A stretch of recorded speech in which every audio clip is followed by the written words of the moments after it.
Hey friends, welcome back to the Finding Joy in Your Home podcast. I am your host, Jami, and today we are talking about holidays and Christmas and hospitality and food and all of those wonderful things. Today's going to be a very practical, hands-on episode.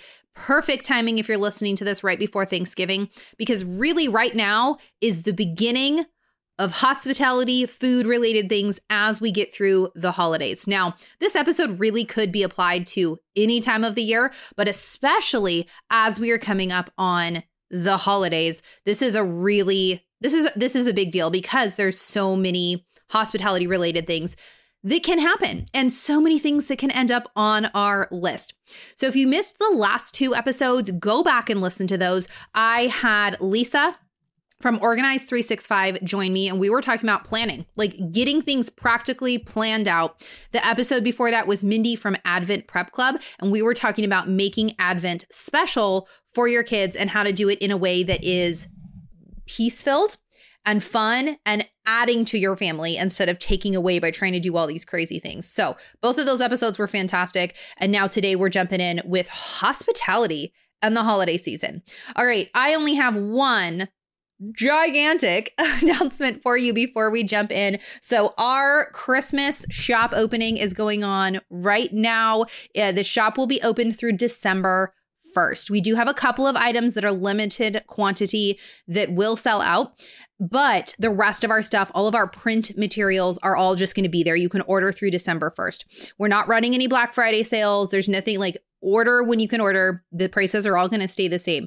So we have a bunch of new products launching, which is really, really exciting. The biggest one of which that if you're listening to this episode, you're going to want to know about, my brand new cookbook, volume 3 in my Teaching You How to Cook cookbook series is called Everyday Hospitality and Special Occasions.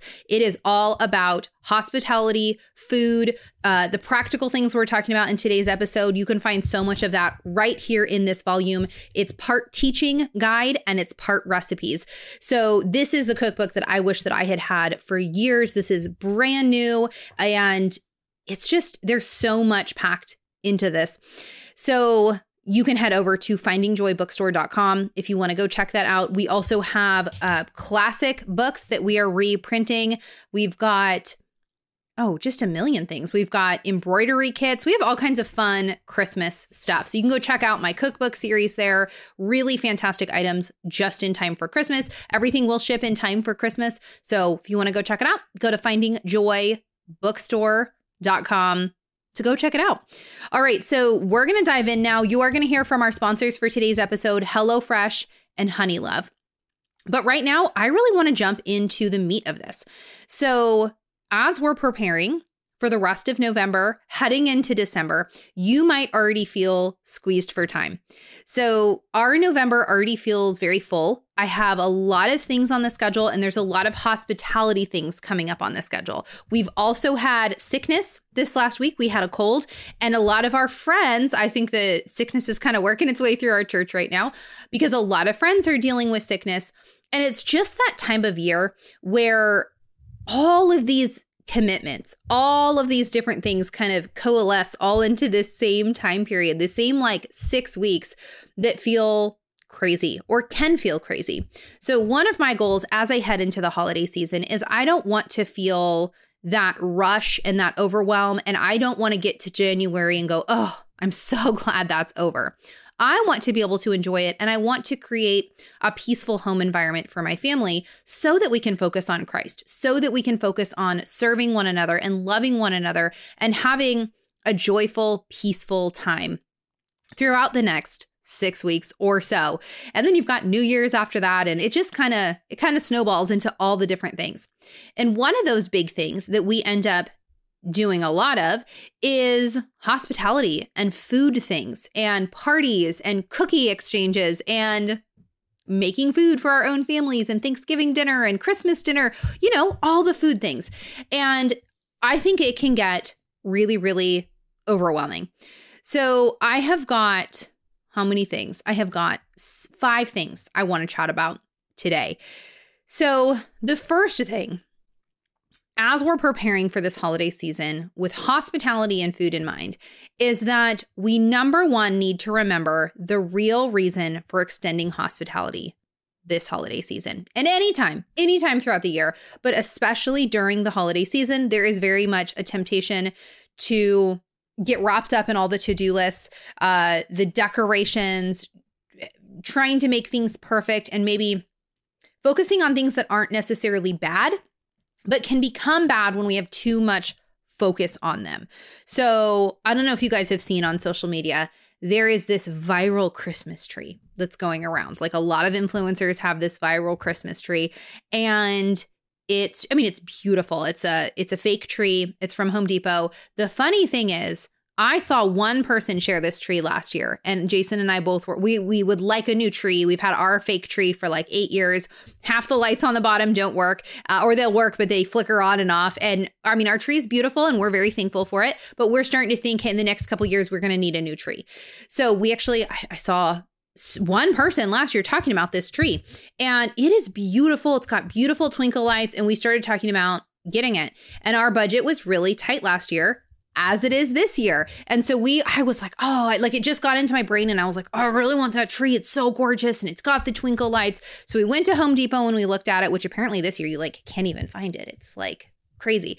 So we went and looked at it, and I just was like, I really want that tree. It like got into my brain. I was dissatisfied with my tree. Such a funny thing, but it happens, right?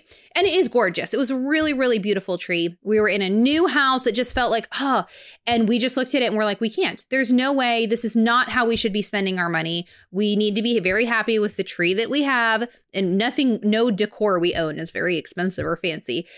So then this year, this tree all of a sudden is popping up everywhere, and everybody's calling it the viral Christmas tree because it's gone viral, and everybody, like, people are driving like 12 hours to go to other Home Depots to like pick it up. It's become a thing. And I saw somebody just this last week giving a really good reminder of saying, hey, you might not have the viral Christmas tree this year. You might not have X, Y, or Z, these fancy things that we think we need to have, or whatever it is that you're kind of going, oh, I really need that. But that's not the focus of the season. You can have your little $50 Walmart tree or whatever you have, and be really thankful for that, and not have this feeling of like, I have to have this, I have to have that. Look how beautiful theirs looks online. And there's no part of me that wants that tree because I see, other people have it. I want it because it's a gorgeous tree, and I picture it in my house and how gorgeous it would be, and the whole family would love it. So no matter kind of what your motivations are, and there's nothing wrong with getting that tree. It's gorgeous. It can be a great asset for your family. But it's a perfect example of how are we looking at the holidays. And I love decorating for Christmas. I love making my home beautiful. That is not a wrong thing. That's not a wrong motive. But we need to make sure that we're focusing on the right things as we're heading into Christmas. And one way that I actually can bless my family is by creating a beautiful home. Our family loves Christmas decorations. We have this big, huge Christmas village that my aunt gifted me several years ago that we get out every year. Like, we love going over the top with Christmas stuff. And it's one way that I can serve and bless my family by doing a lot of Christmas things that way. So it's not bad to do those things, but we can get so wrapped up in, I have to have the fancy Christmas tree or what have you.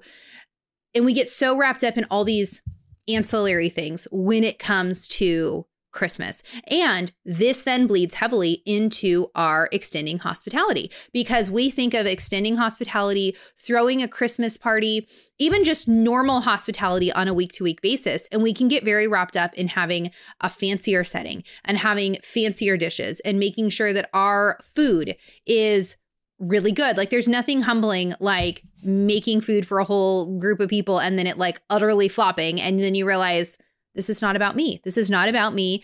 And when it comes to extending hospitality, there's a lot of opportunities to get wrapped up in those details. However, the real reason that we extend hospitality is to love others by serving them. So our focus should be on serving our friends, our family, those in our community. And sometimes that is, I can serve my family this year by taken the extra time to decorate our house in a fun way. My husband took a whole Saturday afternoon and hung twinkle lights in the kids' bedrooms and got them all secured and found which ones worked. Like, he took a whole half a day to do that because he knew our kids would enjoy that a lot. So it's not that fancy or special or over the top can't be the way that we serve somebody in that moment.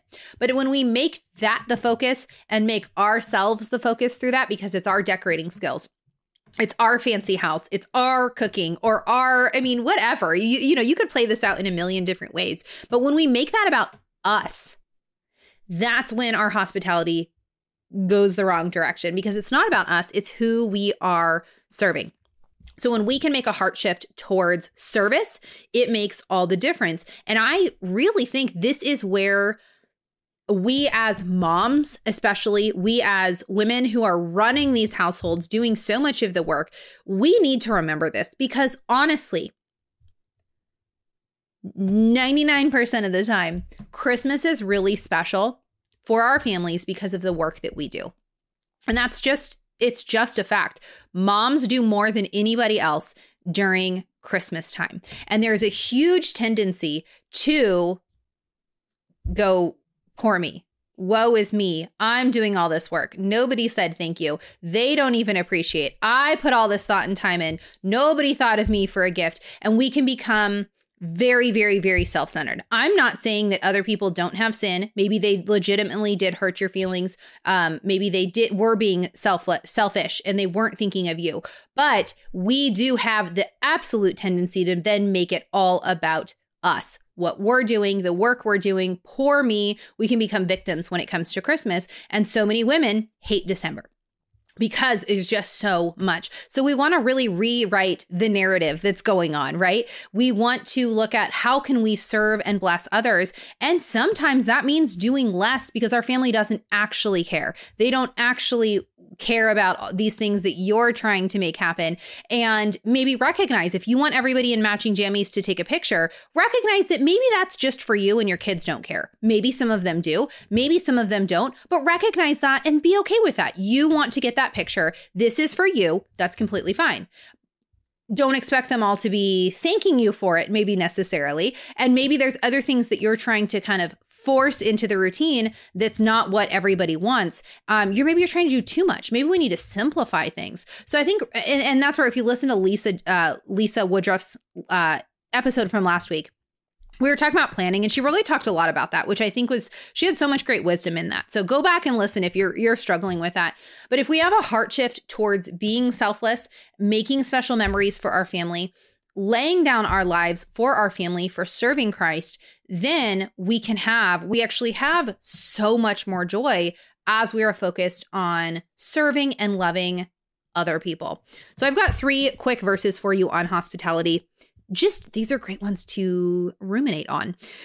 Romans 12:13 says, contribute to the needs of the saints and seek to show hospitality. So, it's a pretty clear command right there. Seek to show hospitality. Like, we're to seek it out. And a lot of times people say, it's not my gift, because they're thinking, I don't know how to handle the logistics of food. I'm not gifted in that way. And so we shirk away then from doing any hospitality. And I think that's wrong. I think all believers are called to extend hospitality, and that's going to look different in different seasons. And it might not mean that you're the one volunteering to host 100 people. That's fine. There are people who are gifted at hosting the church potlucks and pulling it off with great success. Like, there are people who are extraordinarily gifted in hospitality. And there's others of us who, I came into marriage having no clue how to cook anything. I couldn't throw a party. This is not a natural gifting of mine. I have had to really, really work hard at it, but it is something that I think scripture is very plain on, that we are to show hospitality and to think of ways that we can serve others. And that it can play out in a lot of different ways, but we do need to be aware of that. And I think the holidays are a perfect time to play that out. All right, Hebrews 13:2 says, do not neglect to show hospitality to strangers, for thereby some have entertained angels unaware. So, and then 1 Peter 4:9 says, show hospitality to one another without grumbling. He doesn't say, for those of you who are gifted and for those of you who are going to do this, show hospitality without grumbling. No, he's saying show hospitality to one another. And by the way, don't grumble about it. So how many times do we, even whether it's hosting for other people or especially trying to show hospitality to our own family, do we grumble and complain? And this is, you guys, this is a perfect opportunity. We have Thanksgiving coming up. Are you in the kitchen all day long grumbling and complaining about all the work that you have to do while your family's off doing other things? Are you grumbling and complaining that someone's not helping enough and all the work you have to do? This is huge. Scripture right here commands us. That is showing hospitality to your own family, whether it's just immediate and or extended. And we're to do that without grumbling and complaining. There's ways you can get creative to get help. There's times where you can say, I'm stretched too thin. I need to have creative problem solving and figure out what to do. Get your kids in the kitchen. They absolutely can help. But we need to do this with a joyful heart. And that right there, that shift can make 100% of all the difference heading into this holiday season. All right, there's a great book called Hospitality with Confidence. It's a super old book. I don't know if you can even find it on Amazon, but I love it. I read this book like 10, 12, 14 years ago. So there's a great quote. It says, hospitality from a biblical perspective is to recognize that God is more interested in caring relationships than the mold behind the shower curtain. It need not matter if we live in a single room apartment or a split level ranch. The only real requirement is allowing God to use our lives and our possessions. Our homes and our lives are indeed the most powerful combination of ministry to our world. End quote. And that's when we can get the focus off of ourselves, off of our homes, off of our, even what we're going to cook. We're going to talk about that. We can look at our hospitality then as a form of service and how we are serving others. So we're going to keep that in mind as we head into these next tips. All right. All right, we're going to take a really, really quick brief pause for a shout out for today's sponsor for this video, Homemaker's Friend Daily Planner. This planner is created by a homemaker for homemakers. So she is a mom who has had her kids grown and she knows what it means to run a busy household. So she has created this Homemaker's Friend Daily Planner to be everything that you need. Couple of things I love about it. First of all, it's very, very affordable. I have a coupon code for you to make it even better, but this is a really affordable planner. It is one that you could get. You could buy a copy for every mom in your life. Get it for your mom, for your sisters. Everybody that you know. It would make a terrific Christmas present, but it's nice and compact. So it's nice and compact that I can throw it in my purse and bring it with me. I love having it with me, going grocery shopping, doing anything. I just love having my planner because this is my brain for everything. So it's small enough to fit in your planner, but some really small planners lose a lot of functionality. And I think the way that Sue has made this means that you're not losing any functionality. So you can see right here, all these different tabs. She's made it compact, but with every section that you could possibly need to keep track of everything in your life, right? So we've got yearly planner, monthly planner, weekly planner, all those normal things. But then she has tasks, projects, and info tabs back here. This is where if you are redoing your bedroom and you're trying to keep track of paint colors, if you are trying to plan Thanksgiving dinner, there's so many spots back here. You have unlimited possibilities to be able to just record absolutely everything that you need back here, keep track of it all, and have it all in one spot along with your weekly to-do list. She's got shopping lists at the end that are perforated that you can tear out and bring with you. I just bring the whole thing with me. But there's so much in this. It's got scripture throughout. If you are wanting to support a small Christian company who knows what it means to be a homemaker and get things done in your house, you really do want to go check this out. Go to homemakersfriend.com and use coupon code PLANNER at checkout to get an additional $3 off. That might not sound like a ton, but this is already such an affordable planner that $3 off is just like icing on the cake. So go to homemakersfriend.com, use coupon code PLANNER. A huge thank you to Homemakers Friend for sponsoring this video. And when you are supporting her planner, you are supporting our show and vice versa, which it's the best thing of my entire job to be able to support other small Christian businesses, family-run businesses. It's amazing. So go check it out, homemakersfriend.com. Okay, let's get back to the episode. Number 2, recognize what season you are in right now and be okay with that season. All right. So in the hustle and bustle of this season right now, my primary focus right now is my own immediate family. This is the season that God has me in right now. I have 7 young children, and Christmas is busy around here, which is wonderful. I know I'm going to look back one day and go, oh, remember when they were all little? And I mean, I want to hold on to that right now and remember, because there's so much busyness. November is our busiest month of our entire year for our business with our Christmas launch. November is absolutely overwhelming every year in a really good way. We're so thankful, but it is this is our busy time. I mean, busy. And then December is obviously always full of stuff. We have Jason's birthday's December 10th, and my oldest twins turn 11 the day after Christmas. And then my birthday's a week later, which I don't have to do much for my birthday, but it all has to fit in the budget, right? And we're definitely not extravagant with gifts and things, but it really adds up. So there's a lot of planning that we have to do. And so November and December, I have to know, now that I have several kids, they're getting older, this is a time where I need to buckle down and focus on my kids. Not exclusively, but that is by and large where my focus needs to be, with the extra time that I have, which is not much, in November and December. And we all have different seasons. So I have had seasons where my focus wasn't as much for my immediate home throughout November and December because it didn't need to be. So we had 3 years before we had children, and those 3 years, like, we would do a little small Christmas morning, but then we'd go over to other family's house, and there was a lot of opportunities for me to be able to make more food, to bring over to someone's house. Like, there's different seasons. And I remember one year when my kids were all really little, and I can't remember how many of them we had, like 4 or 5, somewhere in there, and they were little.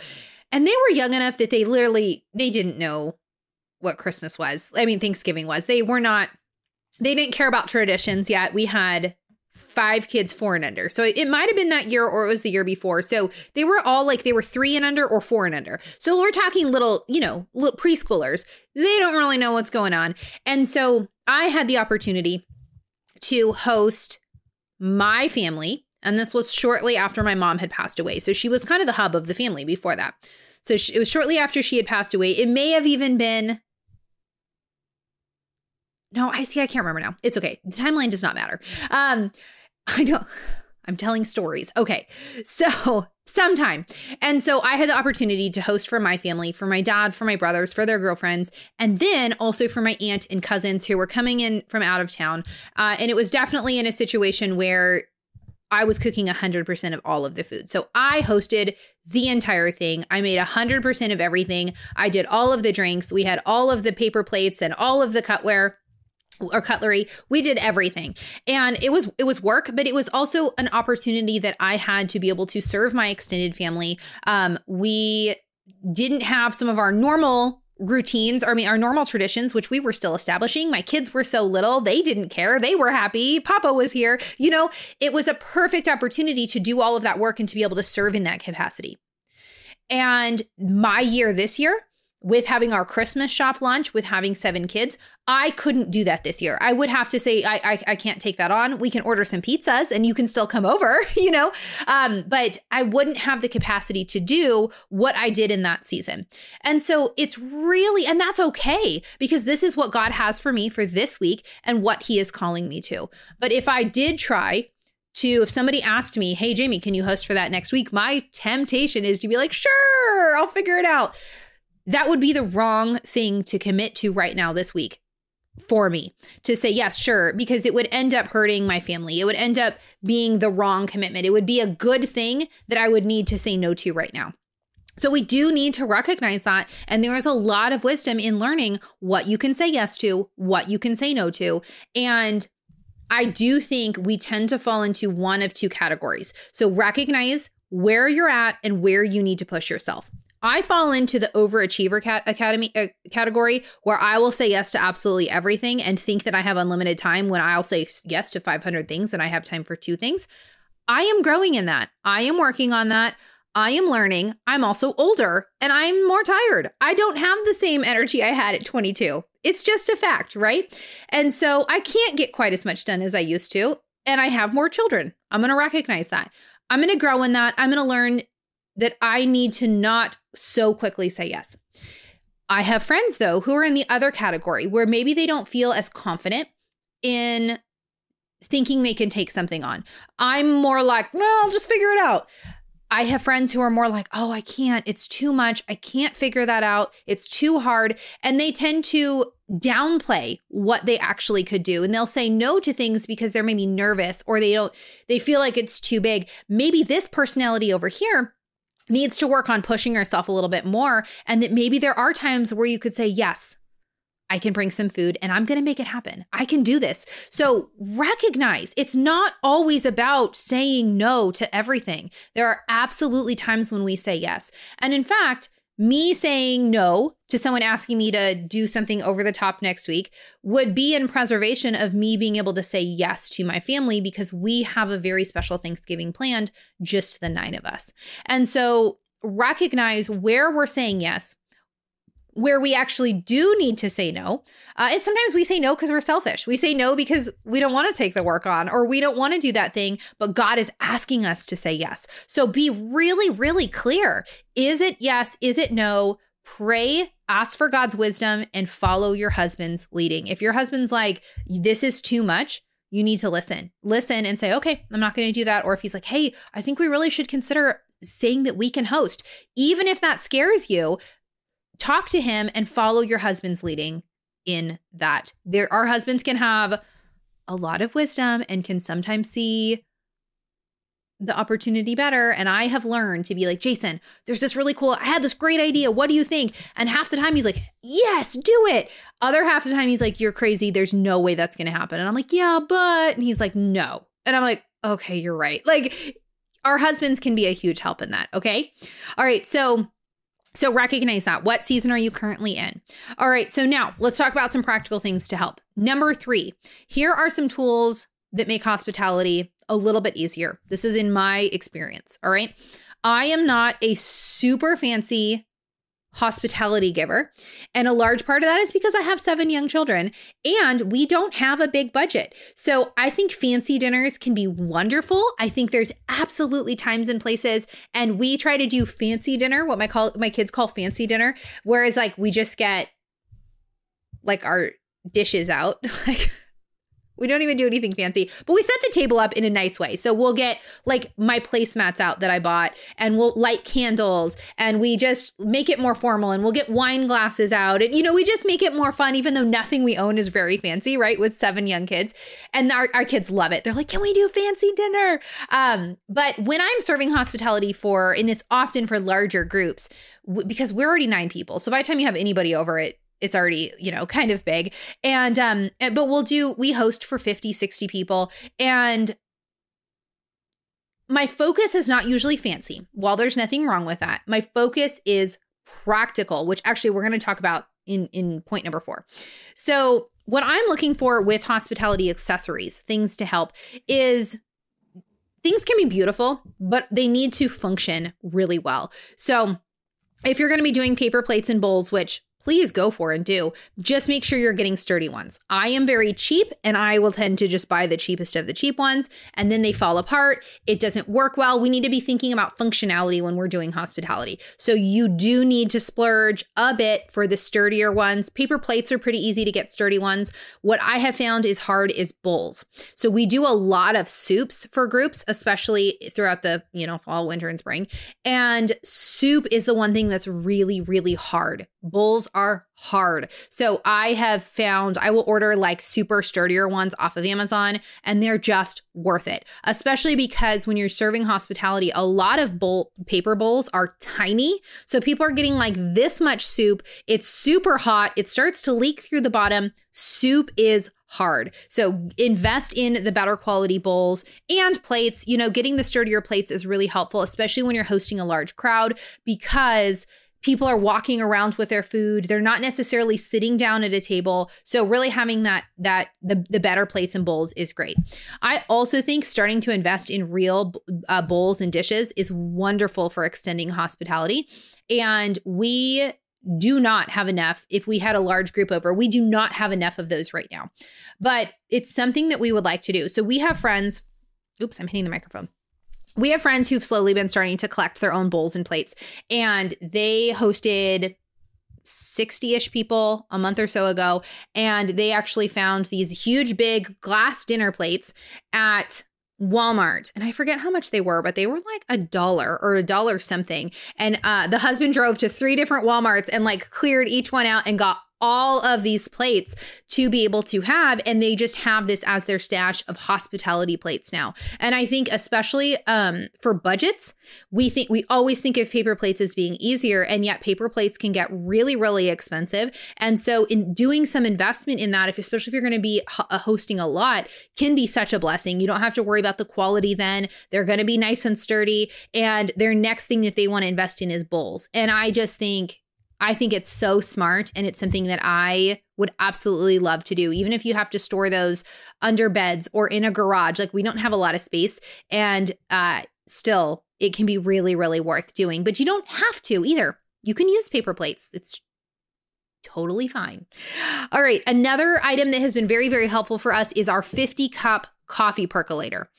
This is a newer item to our hospitality that we have wanted forever. I love serving coffee and tea every time we host. I just think it's such a nice blessing. The coffee is always very, very popular. And we finally got a nice big percolator that we can brew 50 cups at once. And it is a huge blessing because it can just sit there. It keeps it warm. I think ours was like $60. So it was definitely a bit of an investment, but the amount of times we've been able to use it just this year are staggering. And so I think a coffee percolator, while it's not a necessity, it can be really helpful. Now, what we used to have in California, and we got rid of these when we moved because we downsized everything, is I had found like coffee carafes, like the kind you'd find at like Starbucks, at thrift stores. And so like the big carafe that's going to keep it warm, that's got like a push down handle, in it.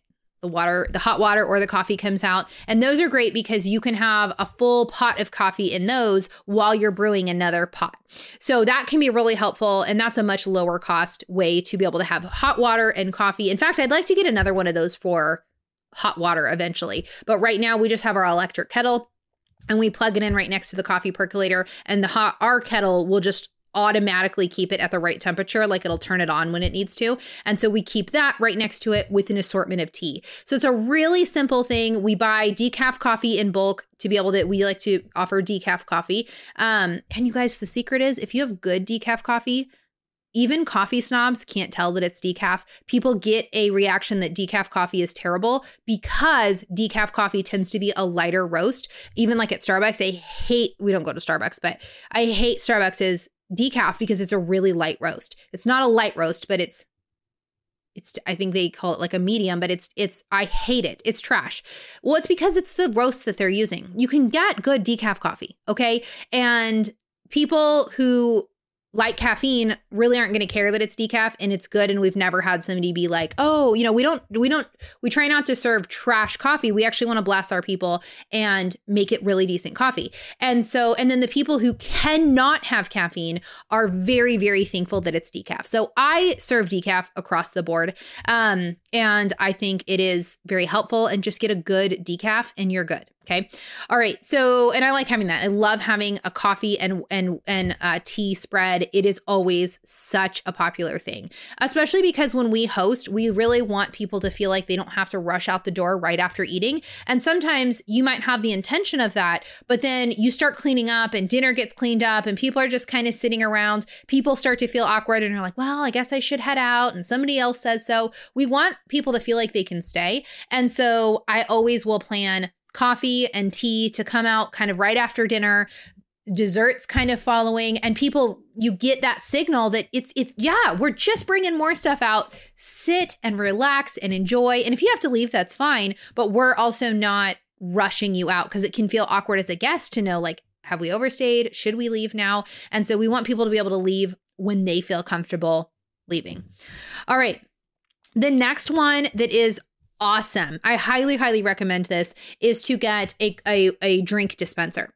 So of course, there's so many wonderful, beautiful glass drink dispensers out there. You can find them everywhere. Walmart's got great ones. Amazon, you can get beautiful like glass, pretty drink dispensers. We like to do iced water, and then we like to do like a lemonade or Kool-Aid or something like that for kids because we're always hosting with tons and tons of kids. And so that's a fun one to have. So what we actually recently found, we got rid of all of our glass ones when we moved out of California.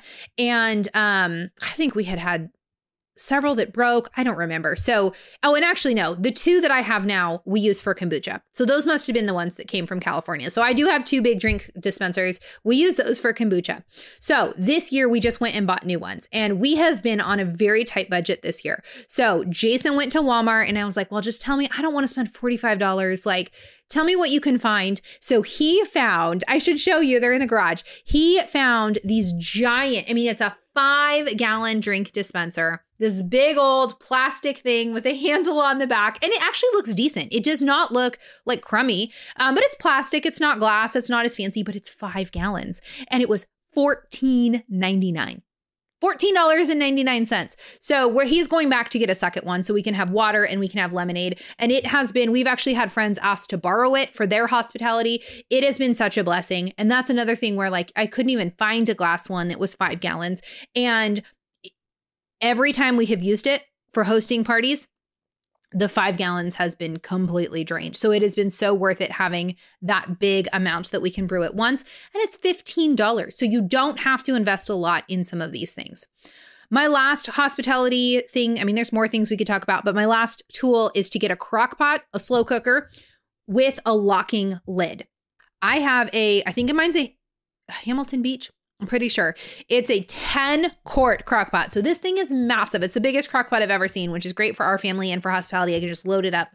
But it has a lid on it that actually locks. I will never, ever in my life ever buy a crock pot ever again, slow cooker, that does not have a locking lid.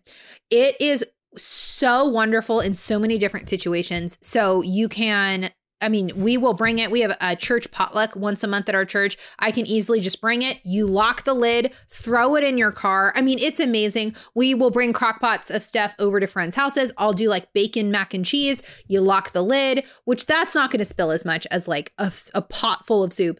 But the locking lid is amazing. And I absolutely love it. We will bring in the spring and the fall when the weather's really, really nice, we will bring dinner to the playground or to the park all the time. And I can just throw stuff in the crock pot, lock the lid, bring it with us. So I think a crock pot with a lid is really, really helpful. If you ever are in the market for a new one, get one with a locking lid. And there's tons of brands that make them with the locking lids now. And I won't buy one without it. I would rather that over like fancier, like mine's actually just a really simple, it's a dial. Mine doesn't have like a screen or anything. It's a dial that is on off, low, or high. Mine is not high tech, but it's 10 quart and it has a locking lid. It is so worth it. All right, let's move through these next ones. Number 4, this is what I was starting to talk about. The real key and secret to hospitality is that often the fancier, more expensive, nicer looking option is less practical and less helpful to your guests. Now, I don't think that hospitality is just about being practical. I think there's absolutely times and places to break out the nice china, even though some of it might break. I think there's times to make things look nicer and buy some flowers just because to make the table look nice. I am all for the fact that Christians should be about beauty and that we shouldn't be so bare bones that it's only about serving. I think we can serve people through beauty, through nice things, through fancy things. All right. But I also think that we can get hung up on how nice or fancy something is, that we make it less ideal. So if we're so focused on the look of how we get our food spread out, it might actually mean some headaches for when you're serving food. So one of the things I find funny, and you might disagree, is it's been all the rage on Pinterest, and we've got some charcuterie board stuff in here. If you do, I think there's times when it can work really well, but you see sometimes these massive charcuterie boards on Instagram or Pinterest, or it's really popular to do like a whole table.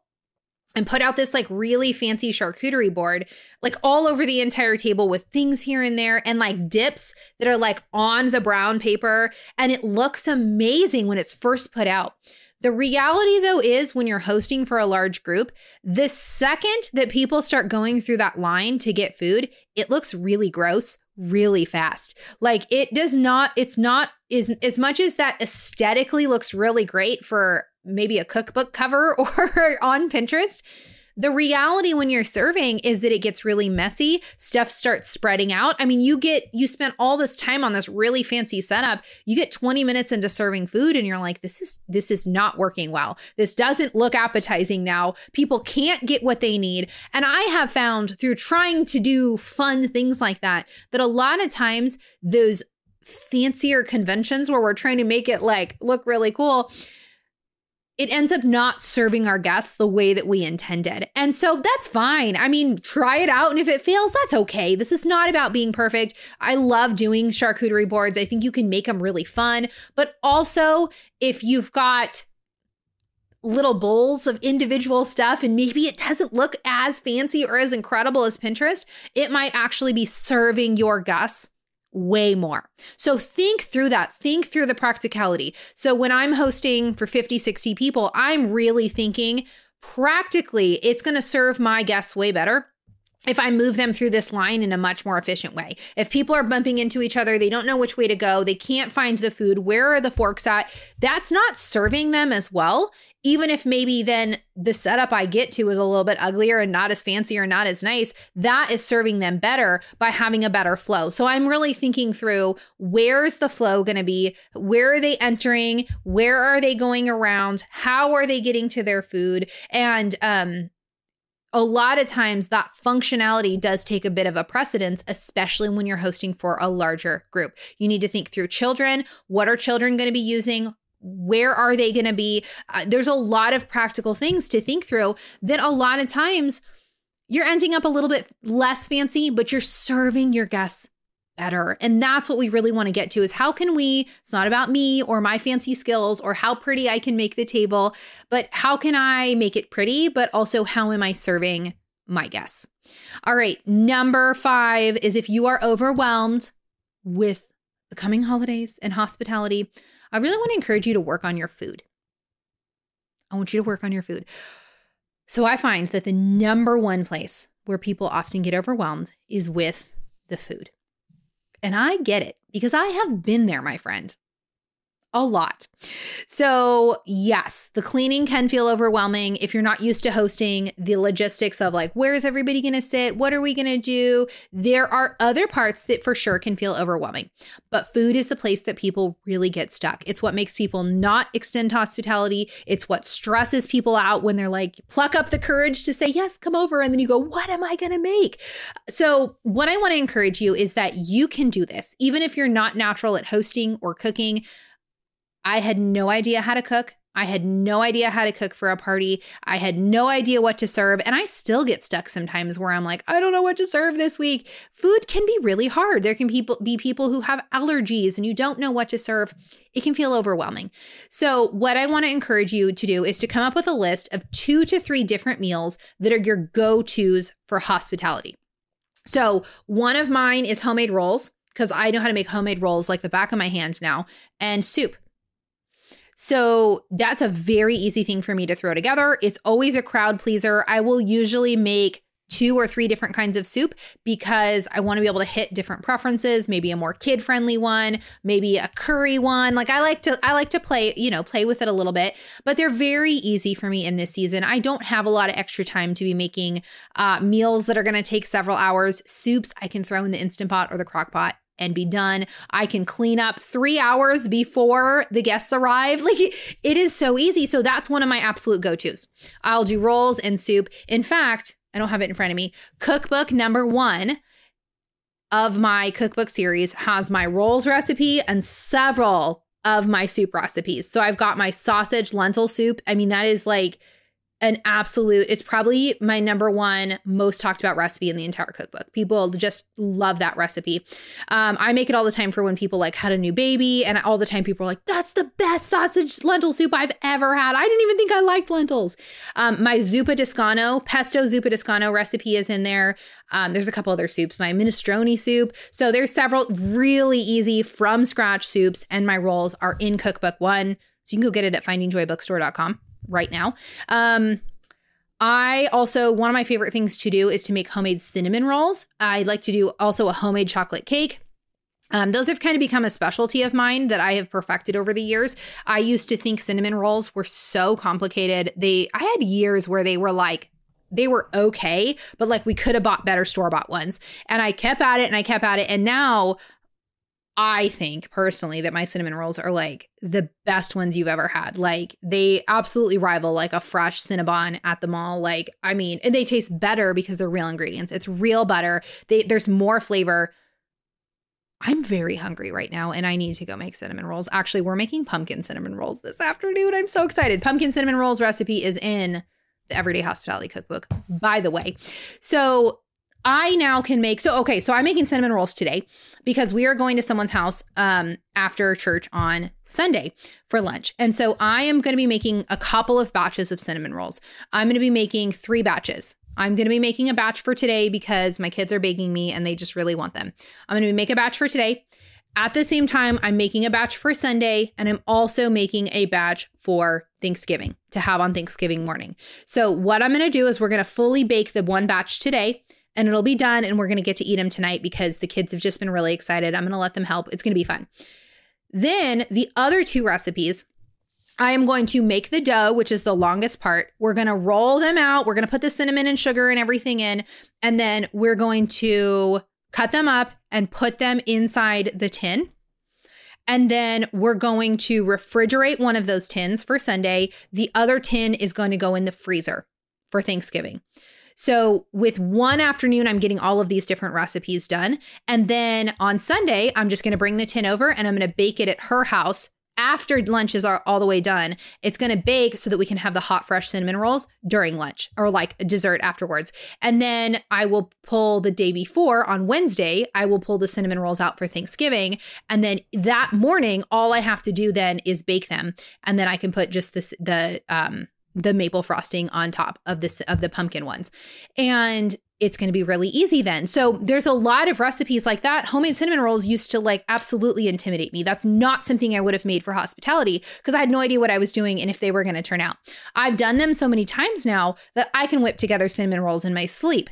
And that statement right there is amazing coming out of my mouth because I used to have no idea how to cook anything. So if you're struggling with food, put some time into it, put some practice. You're going to learn, you're going to get better. It's going to get easier, I promise, okay? So if you don't have any menus in mind, if you don't have recipes in mind, I want you to start trying out ideas on your own family, okay? So say, okay, I want to do rolls and soup. So once a week for the next month, make rolls and soup and get to the point where you could have someone could call you in the morning and say, hey, I'm coming over for dinner. And you would be like, no problem. I'm going to make rolls and soup and it's no big deal. So practice these meals a couple of times and suddenly the food feels like no big deal. You can even pull out a couple of recipes to have on hand.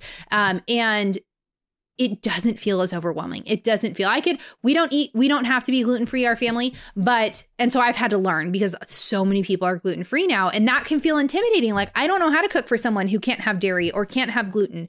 And so I now, with zero problem, someone could come over and be like, oh, we can't eat dairy or gluten. And I absolutely have a ton of recipes that I could make for them because I've done it enough. So that's what I really want to encourage you. All right. With hospitality, it really is about practice. You're going to feel awkward the first few times. You're going to have meals that don't turn out. And that's okay because our heart behind it is to serve other people. We absolutely can serve other people, even if our rolls absolutely burn. We had people over in October.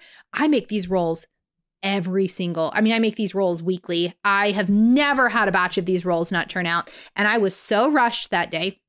that both of the rises of the rolls, I did not have enough time. And actually, it was like our first cool week here in Oklahoma. So I had not gotten my dehydrator out yet, which is how I rise my bread in the winter. And so it was too cold in the garage. I've been raising, in the summer, I rise everything in the garage and it's nice and hot. Well, so I just put it out in the garage and it was too cool of a day. It didn't rise enough. Then I brought them in and I didn't have enough time for them to rise before baking. And they were so doughy and so dense. Worst time I've ever made these. And I make them like every single week. And that is completely fine. I was not embarrassed. I was not flustered. Some of the rolls were completely edible and some of them like you just could eat like half the roll and then it got too doughy in the middle. And it was what it was. Nobody cared. It was not about showing off my baking skills. It was not about feeling awkward. Nobody cares, actually. Nobody cares. Everybody has times where they burn something or they didn't. The best cooks in the world have things that mess up, or they were helping a kid with math and something burned. Like, it happens. So we're not focusing on our own pride. It's not about our skills. We're taking that focus on how we can serve others. And despite my ridiculous rolls, I was able to serve people that night and we had a wonderful night. It was still a great night of hospitality despite the ruined rolls. And that's what I want to encourage you. Now, if you are struggling with the food aspect, I absolutely want to encourage you to go check out my cookbook. This is a shameless plug because this is literally why I made this cookbook. You are who I made this cookbook for. So it's everyday hospitality and special occasions. And the cookbook is broken up into 8 different sections. It might be more than that. I'm forgetting now. So there's a Thanksgiving section. There's a full Thanksgiving spread that has every recipe inside, tips on how to make your menu. There's a Christmas section with 100% of these recipes in this cookbook are brand new. There's not a single duplicate from my other 2 cookbooks. So there's no fear of being like, which one do I buy? Buy all 3, of course. I'm just kidding.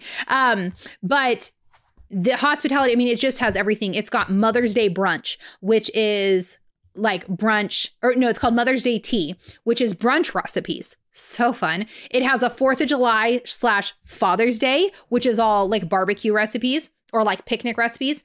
It has a Super Bowl party section, which is all appetizers, which, by the way, you can pull appetizers and use them for Christmas, whatever. There's Valentine's Day, there's Easter, and then there's themed ones. So there's Mexican night. So if you're like, I'm going to make Mexican, you can pull whatever recipes you want. There's Italian night. There is crock pots and soups. And then there's take them a meal. I think I got all of the sections. You can see it on the website. Take them a meal then is specifically focused on recipes that you would bring to someone if they have a new baby, which is hard. The recipes are all marked if they're gluten-free, if they're dairy-free, or if they have special, easy switches, because a lot of recipes, if they call for milk, you can just use almond milk. So there's a lot of tips. We talk about the first chapter in the book is 5 fears of extending hospitality and how to overcome them. So we talk about different fears. There's a whole chapter then or a whole section on, so what's the purpose in our hospitality? So kind of like what we talked about today. I have got hospitality must-haves, so you can see all of my favorite must-haves. There's a lot of special things in this cookbook. So this page here, if you're watching on YouTube, quantities to feed 50 people. So these are estimates here. How much meat do you need? How much soup would you need to feed 50 people? How much bread, how many rolls, and then directions for doubling it for 100 people, having it for 25 people. This is a great resource. We've got conversion charts in here. This really is just meant to be like your go-to book. So when you're extending hospitality throughout the year, whether it's for other people or your own family, you are able to do so. So right here, you guys, you can't see it very well on the video. Here's my pumpkin cinnamon rolls. This is in the Christmas section. Or maybe, no, it's actually, I think, in the Thanksgiving section. I can't remember now.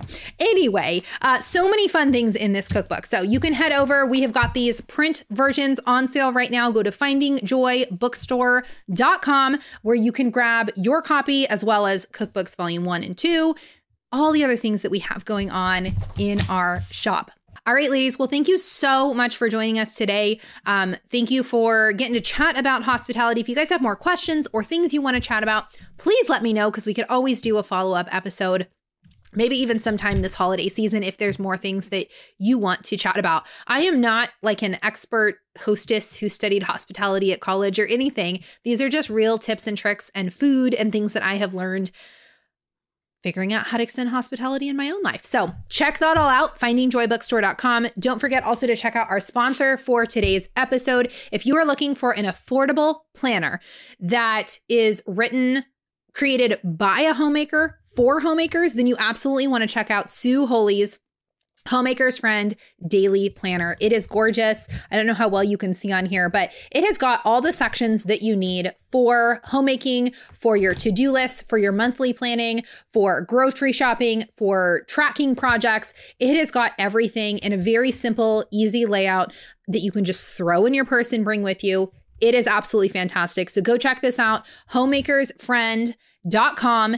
And you can also use my coupon code PLANNER, PLANNER, for $3 off this already very affordable planner. And a huge, huge thank you and a shout out. Please go check out their website, homemakersfriend.com. So don't forget to check out homemakersfriend.com, homemakersfriend.com, because this is your homemaking best friend right here. Use my coupon code PLANNER at checkout to get $3 off yours. And a huge thank you and a shout out for sponsoring our show today.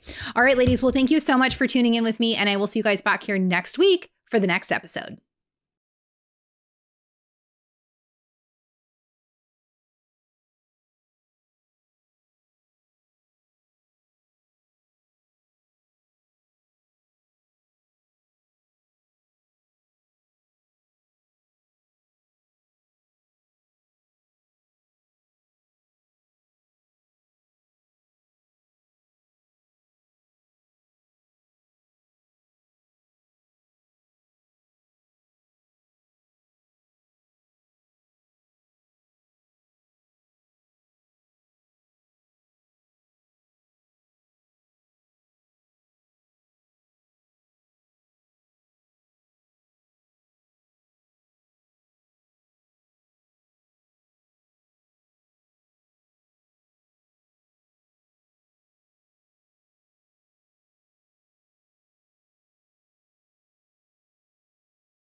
All right, and then in a little while, you'll hear from our two sponsors for today's episode. We have HelloFresh and Honey Love.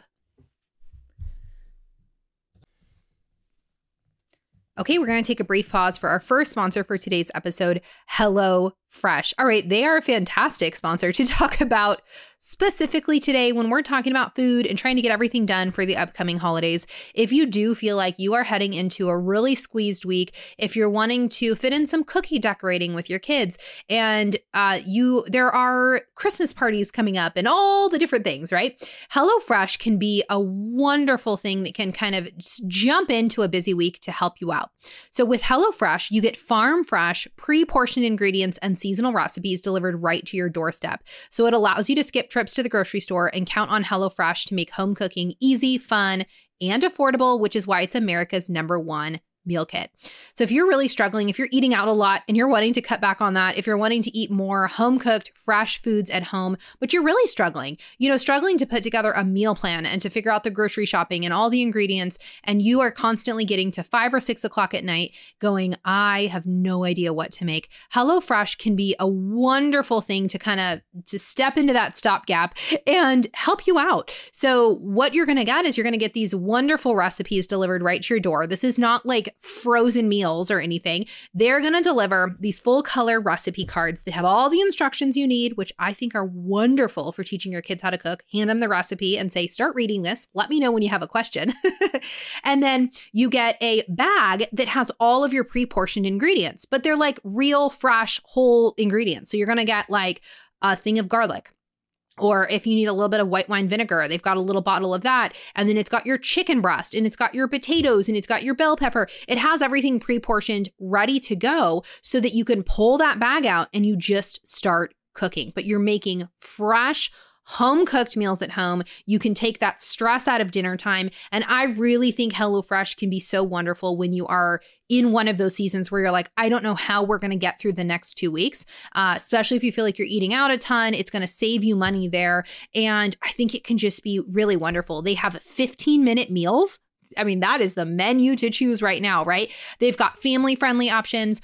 Our kids, I mean, our whole family has absolutely loved HelloFresh. People always ask, are the recipes family friendly? And they are. And yet they're recipes that often I would not have chosen myself. It does take me outside my own comfort zone of choosing recipes. And we have actually found some like absolute family favorites.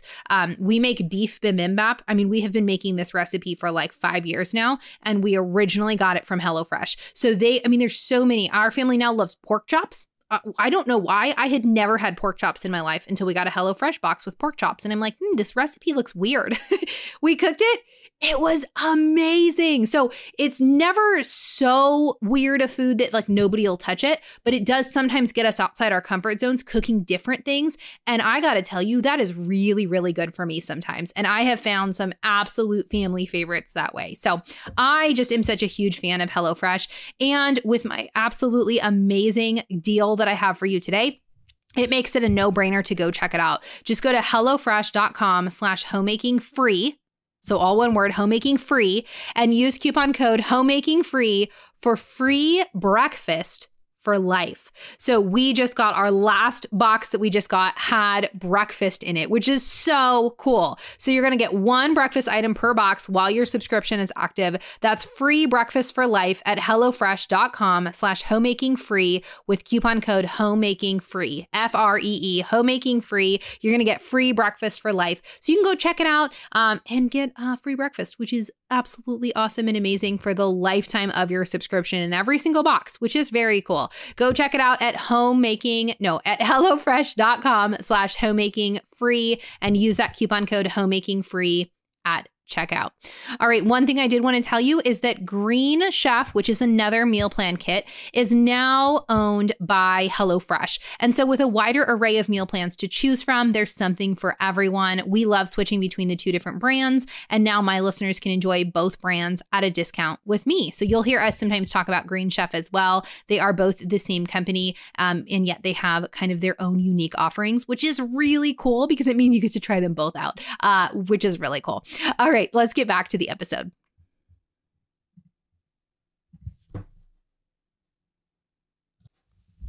All right, next we're going to talk about a sponsor that I never thought I would talk about on my podcast, which is Honey Love. Not because of the company, but because I am not the typical purchaser of shapewear. Yep, we're going to talk about shapewear. It's never been, I don't think I've ever gone to the store and thought, I'm going to go buy some shapewear. So when I first was introduced to Honey Love, I thought, that's interesting. Okay, I'm gonna check this out and see. And I quickly fell in love with what they promised. And then I got my Honey Love package in the mail, and I'm a huge fan of Honey Love, and I've got a really fantastic deal for you today. Okay, so Honey Love shapewear is unlike any shapewear on the market. They are made with real women in mind. So I have never been super interested in trying to roll myself up into something like a sausage and be super uncomfortable. I have 7 children. I need to be able to be flexible. I'm picking up babies. I'm running around doing things all day long. So I just never kind of thought that that was for me. So what Honey Love is, like I said, they're very focused on real women and real bodies. And what they have is they have this like targeted X compression. So when you look at like their items, you'll see there's this actual like X that you can see in the material that goes across your midsection. So it's giving you more support in the areas that you truly need it. You guys, I've had 7 children. Nothing stays in, right? And 2 sets of twins. Like there's times, not every day, not while I'm cooking dinner, but there are times where I absolutely would love some of that extra support. It gives you the support in the places you need while also leaving like your hips, for example, free with less compression so that you absolutely can bend over and pick up kids and move around. So it's my favorite thing like to wear at church on Sunday under my dresses. It just helps smooth everything out. It feels really nice. Helps me feel like I don't have underwear lines and, things like that. Even for modesty, I think it can be really, really helpful. We've had 5 weddings in the last like 18 months. I have worn it to every single wedding. It's just one of those things that I never thought that I needed to go find. And yet now that I have, I am so thankful that I have them. So if you can relate to that, if you feel like there are some times where you just could use some extra help, make some of your lines a little bit smoother, you know what I'm talking about, right? Especially those of us who are moms, there's some times where that extra support can be very needed. Their bra also, I forget which one it's called. You'll see it. It's like the crossback or something. I can't remember off the top of my head. Their bra is my favorite bra ever. I love it. There's no underwire. It is completely smooth. It is the one I reach for every time under dresses because it is very supportive, but it's extremely comfortable and entirely smooth. Like there are no lines that you can see. It just makes things fit really well and is very, very supportive.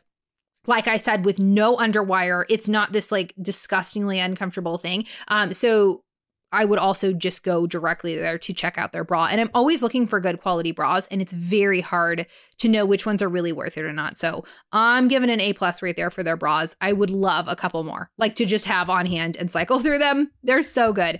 All right, so here's the amazing thing. We got a great deal for you today. You can get up to 50% off at Honey Love by going to honeylove.com/home. Go to honeylove.com/home. You can get up to 50% off your order. So this is absolutely the time. Ask for it for Christmas. Go to honeylove.com/home and you can get that. You can find that deal and everything that they have there. And it's up to 50% off site wide, which is so comfortable. I mean, which is so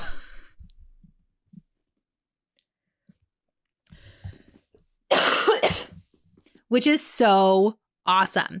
Alrighty, let's get back to the episode.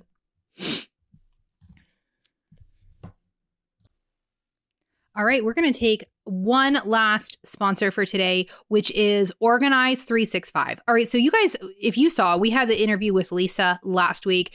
Go back and listen to that because that's just a free, awesome piece of content where we were talking about planning for the holidays. And something that Lisa has right now is her holiday blitz. So this is awesome. If you are really struggling with planning, just practically planning gifts, planning activities, and planning around the food, all of the things. I love Lisa's very practical, down-to-earth approach, her no-nonsense approach, which really we just need sometimes when it comes to planning around the holidays. So she's got an amazing holiday blitz. She is the queen of planning, and I think she really understands what real families need when it comes to planning. So you can go to organize365.com organize365.com. So it's the numbers 365, organize365.com/holiday-blitz-2023. organize365.com/holiday/blitz/2023.